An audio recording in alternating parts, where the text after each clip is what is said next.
Kita amat bersyukur kepada Allah Subhanahu Wa Taala di atas nikmat kurniaan manhaj ahli sunnah wal jamaah merangkumi akidah, fiqh dan tasawuf kepada umat Islam di Malaysia khususnya dan di rantau Melayu ini secara umum.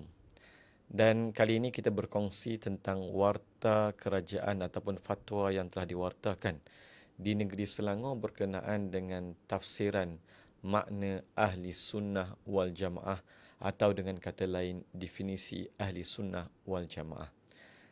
Maka menurut Seksyen 47 Enakmen Pentadbiran Agama Islam Negeri Selangor 2003, Jawatankuasa Fatwa bagi Negeri Selangor atas perintah Duli Yang Maha Mulia Sultan menyediakan pernyataan sebagaimana yang dinyatakan dalam jadual sebagai fatwa dan disiarkan menurut subseksyen 48/6 enakmen itu, iaitu fatwa berkaitan ahli sunnah wal jamaah. Pertama, ahli sunnah wal jamaah merujuk kepada orang Islam yang berpegang dengan fahaman dan amalan agama yang benar dan diwarisi daripada Rasulullah sallallahu alaihi wasallam dan para sahabat radhiyallahu anhum ajma'in melalui para ulama muktabar daripada generasi salaf dan khalaf sehingga ke hari ini. Kedua, ahli sunnah wal jamaah merupakan jalan keselamatan dan perpaduan Islam yang telah diwasiatkan oleh Rasulullah sallallahu alaihi wasallam untuk umat Islam berpegang dengannya ketika berlaku fitnah perpecahan. Ia merupakan pegangan majoriti ulama dan umat Islam berdasarkan perkataan al-jamaah dan as-sawadul a'zam dalam hadis Rasulullah sallallahu alaihi wasallam yang bermaksud ahli sunnah wal jamaah. Para ulama dan umara ahli sunnah wal jamaah telah memainkan peranan penting dalam pembangunan institusi pendidikan, pentadbiran Islam dan institusi kehakiman, pelaksanaan jihad, amal makruf dan nahi mungkar, dan perkembangan ilmu dalam setiap bidang ilmu Islam merangkumi akidah, fiqh, tasawuf, qiraat, tafsir, hadis, usul fiqh, ulum Quran, ulum hadis, bahasa dan kesusasteraan Arab. Keempat, para ulama dan umara ahli sunnah wal jamaah juga memberi sumbangan yang besar bagi memelihara fahaman dan amalan ahli sunnah wal jamaah sejak zaman dahulu sehingga hari ini.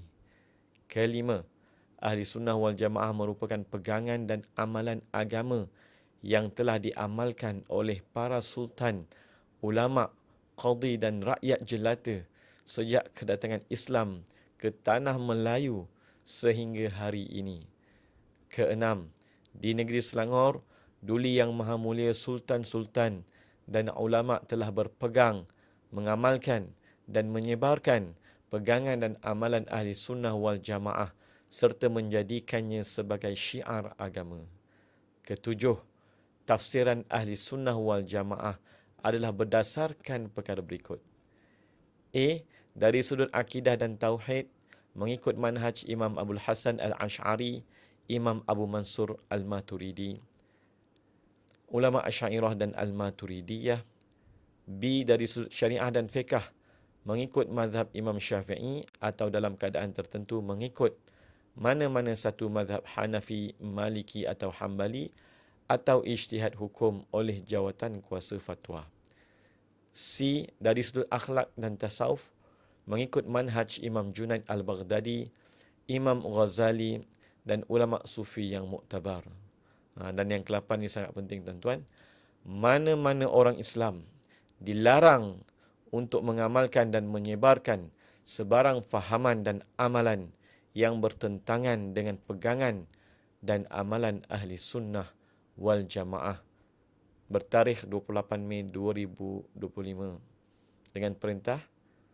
dengan titah perintah Datuk Setia Dr. Haji Anhar bin Haji Opir, Pengerusi Jawatankuasa Fatwa Selangor.